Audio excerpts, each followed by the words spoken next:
Shakespeare نے کہا تھا کہ زندگی ایک سٹیج ہے اور ہم اس سٹیج پر پرفارم کرنے والے کردار ہیں جو اپنی باری پر اپنا منفرد انداز لیے سٹیج پر آتے ہیں اور کردار ادا کر کے چلے جاتے ہیں۔ اس میں کوئی شک نہیں کہ ایک ایکٹر ایکٹریس کی زندگی بھی کسی سٹیج سے کم نہیں ہوتی جس میں وہ شائقین کو محظوظ کرنے کے لیے مختلف کردار ادا کرتا ہے اور داد پاتا ہے، لیکن در حقیقت پردے کے پیچھے ایک ایکٹر یا ایکٹریس کی چلنے والی زندگی بھی کسی حد تک ڈرامائی ہوتی ہے، جہاں سکینڈلز بنتے ہیں، شادیاں ہوتی ہیں اور ایسا بھی ہوتا ہے کہ زندگی میں دراڑیں پڑتے پڑتے رشتے ٹوٹ جاتے ہیں۔ جیسا کہ تمام دوستوں کو پتہ ہے کہ عموماً شوبز کی دنیا میں ناکام شادیوں کی تعداد زیادہ ہے جبکہ کامیاب شادیوں کی تعداد کم ہے۔ یہ محاورہ تو ایک عام ہے کہ شادی بور کا لڈو ہوتی ہے، جو کھائے پچھتائے اور جو نہ کھائے وہ بھی پچھتائے۔ شاید اس لیے کہا جاتا ہے شادی ایک جوا ہے،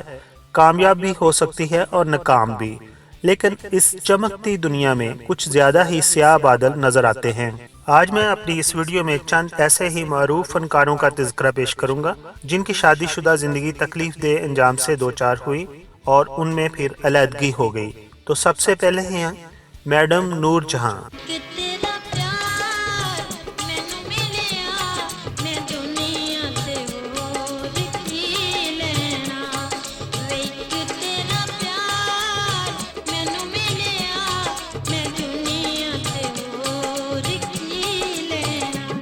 سب کانٹیننٹ کی معروف گلوکارہ اور اداکارہ ملکہ ترنم نور جہاں نے شہر قصور کے موسیقار گھرانے میں آنکھ کھولی۔ انہوں نے بچپن ہی سے باقاعدہ موسیقی کی تعلیم حاصل کی اور کم عمری میں سٹیج پر اداکاری گلوکاری کا مظاہرہ کیا۔ انہوں نے کئی فلموں میں بطور چائلڈ سٹار کام کیا اور اس کے بعد انہوں نے 1939 میں پنجابی فلم گل بکولی میں مرکزی کردار ادا کیا۔ 1942 کی بات کریں تو نور جہاں نے ہدایت کار شوکت حسین رضوی کی فلم خاندان میں مرکزی کردار ادا کیا اور اسی فلم کی شوٹنگ کے دوران نور جہاں اور شوکت حسین رضوی ایک دوسرے کے قریب آ گئے اور بات شادی تک پہنچ گئی۔ نور جہاں کے خاندان کی شدید مخالفت کے باوجود 1944 میں یہ جوڑا رشتہ ازدواج میں منسلک ہو گیا۔ شادی کے بعد نور جہاں نے اداکاری گلوکاری کا سلسلہ جاری رکھا اور کئی سپر ہٹ فلموں میں کام کیا۔ سید شوکت حسین رضوی سے نور جہاں کی ایک بیٹی اور 2 بیٹے تھے۔ 1952 اور 1953 کے دوران دونوں میاں بیوی میں اختلافات بڑھ گئے اور اس طرح ان کا گھر ٹوٹ گیا۔ طلاق کے بعد نور جہاں نے بچے اپنے پاس رکھے۔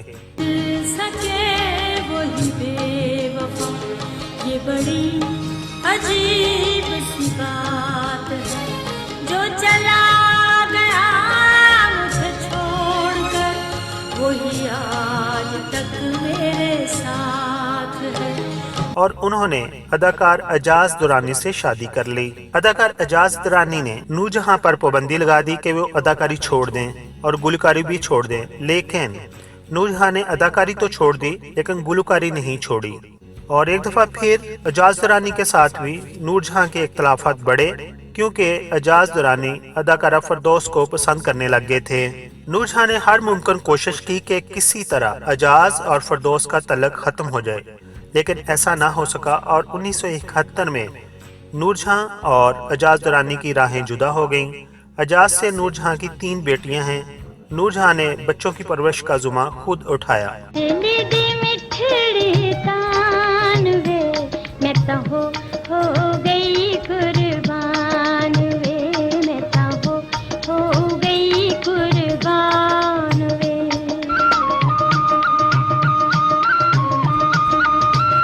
اداکارہ رانی۔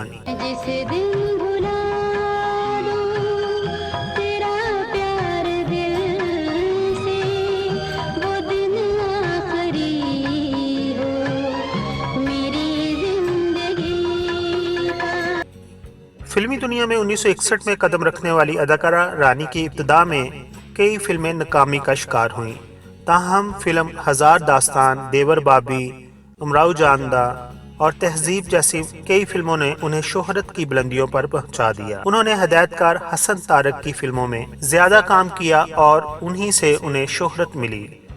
فنی کیریئر کی کامیابیاں سمیٹنے والی اداکارہ رانی کی ازدواجی زندگی